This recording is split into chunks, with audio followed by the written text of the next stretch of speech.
नमस्कार, मैं रीना जायसवाल। आप देख रहे हैं क्लाउन टाइम्स ब्रेकिंग न्यूज की खास खबर। अब खबरें विस्तार से। इस वक्त हमारे साथ हैं वाराणसी के रियल एस्टेट कारोबारी व भाजपा के आर्थिक प्रकोष्ठ संयोजक काशी क्षेत्र संजय गुप्ता। आइए जानते हैं, सरकार के द्वारा 2000 का नोट चलन से बाहर करने के फैसले के बाद पिछले दिनों मीडिया में खबर आई थी, उसकी खपत रियल एस्टेट कारोबारियों व सराफा कारोबारियों के यहाँ हो रहा है। इस बात में कितनी सच्चाई है? सबसे पहले तो मैं क्लाउन टाइम के दर्शकों को अपनी तरफ से नमस्कार करता हूं और ये कहना चाहता हूं कि ये जो भारतीय जनता पार्टी की सरकार केंद्र में है, उनके द्वारा जो 2000 के नोट का चलन बंद किया गया है, ये बहुत ही स्वागत योग्य कदम है। इससे कहीं ना कहीं जो 2 नंबर के पैसे बाज़ार में रोटेट होते थे वो ख़त्म होंगे। लेकिन ये आरोप लगाना कि रियल एस्टेट में इसका खपत होता था, ये सरासर गलत है।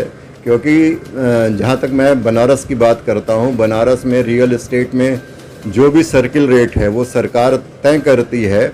और जहाँ तक मेरी जानकारी है, बनारस में इस समय जो भी फ्लैट या विलास बिक रहे हैं वो सर्किल रेट से कम कीमत पे बिक रहे हैं। क्योंकि सर्किल रेट पीछे के कई सालों में काफ़ी ज़्यादा बढ़ा है और इसी वजह से बढ़ा है कि जो 2 नंबर के पैसे इसमें खपते थे वो कहीं ना कहीं उसके ऊपर सरकार अंकुश लगाए और सरकार इसमें काफ़ी हद तक कामयाब हो गई है।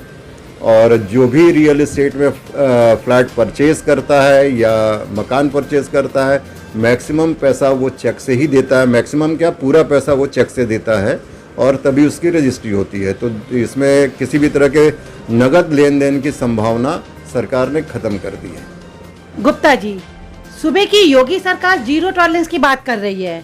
विकास प्राधिकरण के कुछ कर्मचारियों और भाजपा से वीडीए की सदस्य साधना वेदांती संगठित रूप से वसूली में जुटी है, जिसमें कर्मचारी निलंबित हो गए। लेकिन भाजपा के पदाधिकारियों ने अब तक इन पर कार्रवाई क्यों नहीं किया?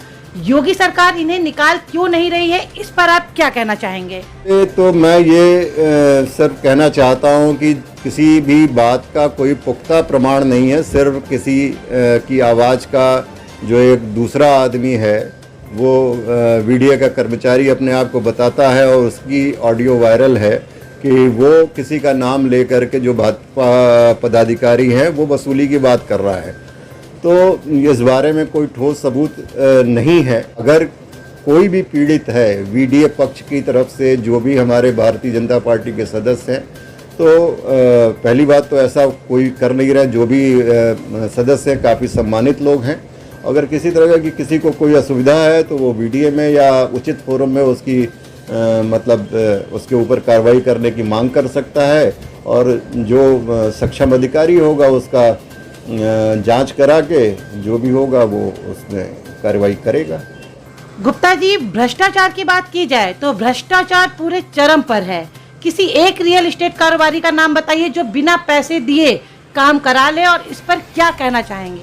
आप एक उसका पूछ रही हैं रियल एस्टेट कारोबारी का, तो वही सामने हो। मेरा कोई काम बिना मतलब ऐसा नहीं है कि मैं रिश्वत दूं तभी काम होता है। मेरे सारे काम बहुत आसानी से होते हैं और सारे सरकार की मशीनरीज जो हैं या जो वीडीए है या जो भी और डिपार्टमेंट है, जैसे कि हम लोगों को जहाँ से एनओसी लेनी होती है, चाहे फायर का हो, चाहे जल संस्थान हो, चाहे नगर निगम हो, तो बहुत आसानी से मिलता है।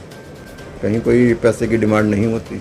ऐसा नहीं है। अगर एनओसी फायर की बात की जाए तो इस समय एनओसी फायर 2 साल से बंद है, बहुत मुश्किल हो रहा है मिलना। इस पर आप क्या कहेंगे? मुश्किल हो रहा है, लेकिन ऐसा नहीं है कि वो एकदम से बंद है। जब आप उचित अपने पेपर सारे सबमिट करेंगे, उसकी विभागीय जांच होती है और जांच होने के बाद उसका निस्तारण होता है। क्लाउन टाइम्स यूट्यूब चैनल की खबरों को आगे भी देखने के लिए चैनल को लाइक करें, सब्सक्राइब करें, बेल आइकन पे क्लिक जरूर करें। क्लाउन टाइम्स की खबरों को फेसबुक पेज पे देखने के लिए पेज को लाइक जरूर करें।